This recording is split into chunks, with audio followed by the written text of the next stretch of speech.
구슬이 서말이라도 꿰어야 보배라는 말이 있습니다. 데이터에서도 통하는 말입니다. 데이터가 서말이라도 활용해야 값어치가 있기 때문이죠. 구슬은 꿰면 됩니다. 데이터는 어떻게 활용하는 것일까요? 활용하기 위해서는 데이터가 무엇인지 정확하게 알아야 합니다. 데이터가 무엇인지 잘 알고 있다고 생각하기 쉽습니다.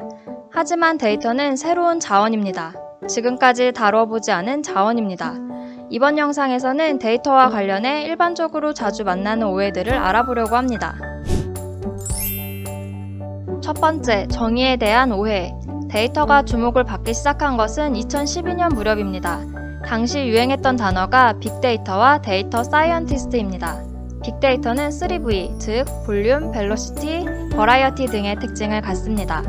버라이어티를 강조하면서 비정형 데이터라는 말을 자주 사용합니다. 정형 데이터, 반정형 데이터, 비정형 데이터 등의 용어는 전부터 사용했습니다. 원래 의미의 정형 데이터는 포맷이 일정한 데이터를 지칭합니다. 포맷이 일정하다는 것은 데이터의 길이와 유형이 일정하다는 의미입니다. 원래 의미의 비정형 데이터는 포맷이 일정하지 않은 데이터를 지칭합니다. 언포매티드 데이터라고 하며 데이터 길이와 유형이 정해지지 않습니다. 정형 데이터와 비정형 데이터는 모두 데이터 구조는 갖고 있습니다. 빅데이터가 등장하면서 주목을 받은 데이터는 언스트럭처드 데이터입니다. 언스트럭처드 데이터는 이미지, 영상, 음성 등과 같이 하나의 파일입니다. 언스트럭처드 데이터는 데이터 구조로 표현할 수 없습니다. 언스트럭처드 데이터는 비구조적 데이터로 번역하는 것이 맞을 것입니다. 그런데 많은 사람들이 언스트럭처드 데이터를 비정형 데이터로 불렀습니다. 비정형 데이터의 원래 의미는 데이터의 구조는 정할 수 있지만 데이터 항목은 일정한 형태를 갖지 않는 데이터입니다. 지금은 언스트럭처드 데이터를 모두 비정형 데이터로 부릅니다. 그리고 비정형 데이터는 데이터 구조를 정할 수 없는 데이터라는 뜻으로 사용하고 있습니다. 두 번째, 역할에 대한 오해. 어느 공기업에서 일어난 일입니다. 영업실적 보고서의 데이터에 오류가 발견되었습니다. CEO는 화가 났고 데이터베이스를 운영하는 IT 책임자가 징계를 받게 되었습니다. 많은 사람들이 데이터는 IT 부서의 책임이라고 생각합니다. 이것은 완전하고도 명백한 오해입니다. IT 부서는 데이터를 책임질 수 없습니다. 고객 데이터를 생각해 보겠습니다. 누가 고객인가? 계좌를 개설하면 고객인가? 상담을 하면 고객인가? 기준은 현업부서가 정합니다. 고객으로 등록되는 사람이 있다고 치겠습니다. 고객 이름, 주소, 연락처 등의 데이터는 현업부서가 입력합니다. 입력된 고객 데이터를 보고 싶어하는 부서는 여럿입니다. 어느 부서가 봐도 되는지 기준이 필요하다고 치겠습니다. IT 부서가 정할 수 없습니다. 고객을 전담하는 현업부서가 정하는 것이 맞습니다. 데이터의 정의와 기준, 데이터 값, 데이터 권한 등은 현업부서가 정합니다. IT 부서는 다만 기준에 따라 데이터를 저장하고 안전하게 관리하는 일만 합니다. 조직의 데이터 문제를 진단하고 개선하는 활동은 IT 부서의 몫이 아닙니다. 데이터 과제는 현업부서가 주도해야 합니다. 세 번째, 가치에 대한 오해. 데이터를 열심히 쌓는 기업들이 있습니다.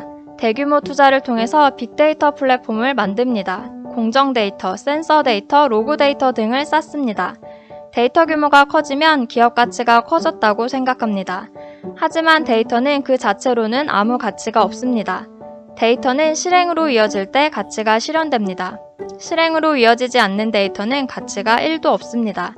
종전의 데이터는 DIKW 사이클을 통해 가치를 실현했습니다. 데이터는 인포메이션이 되고 인포메이션은 널리지가 되고 널리지는 위즈덤이 되어서 비로소 액션이 됩니다.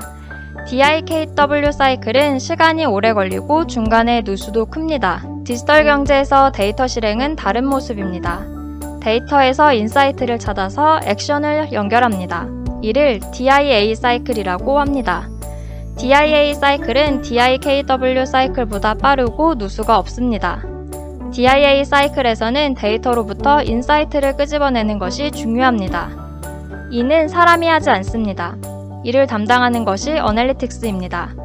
어널리틱스를 얼마나 많이 운영하고 있는가, 그리고 어널리틱스들의 신뢰성이 얼마나 높은가에 따라 기업 성과가 좌우됩니다.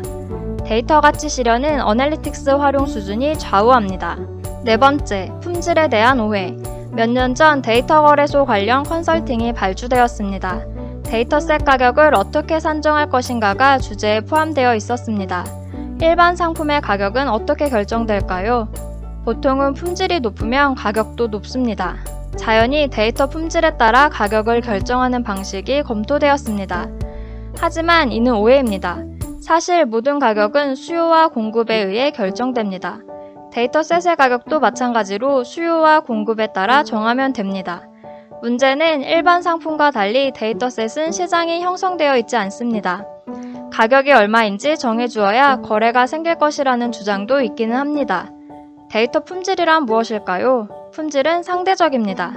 품질은 기대치에 대한 실제치의 달성 비율입니다. 데이터 품질은 데이터 사용자가 기대하는 수준입니다. 데이터 사용자의 기대 수준은 모두 다릅니다. 하나의 데이터셋의 데이터 품질은 사용자에 따라 다를 수밖에 없습니다. 하나의 데이터셋을 절대적 품질로 표현하는 것은 의미가 없습니다. 따라서 하나의 데이터셋에 하나의 가격을 매긴다는 것은 넌센스입니다. 데이터는 사용 용도에 맞춰서 품질 기준이 정해져야 합니다. 5번째, 활용에 대한 오해. 어느 금융회사 CDO의 고민입니다. 대규모 투자를 통해서 데이터 웨어하우스와 데이터 레이크를 구축했습니다. 내부 및 외부의 데이터가 매일 축적되고 있습니다. 현업 사용자들은 데이터 포탈을 통해 데이터를 쉽게 찾을 수 있습니다. 이런 환경을 갖추기 위해서 2년 동안 수백억 원을 투자했습니다. 하지만 실제로 데이터를 찾아서 활용하는 것은 미미합니다. 또한 데이터를 활용하여 비즈니스 성과를 낸 경우도 많지 않습니다. 전체적으로 데이터 투자의 ROI가 언제 나올 수 있을지 궁금합니다. 다수의 조직은 데이터는 잘 만들어 놓으면 잘 쓸 것이라고 생각합니다. 하지만 큰 오해입니다. 데이터가 좋은 것과 데이터 활용을 잘하는 것은 별개입니다. 심지어는 데이터가 나빠도 데이터 활용은 좋은 경우도 있습니다. 문제는 데이터가 지금은 좋아도 데이터 활용이 나쁘면 데이터도 나빠집니다.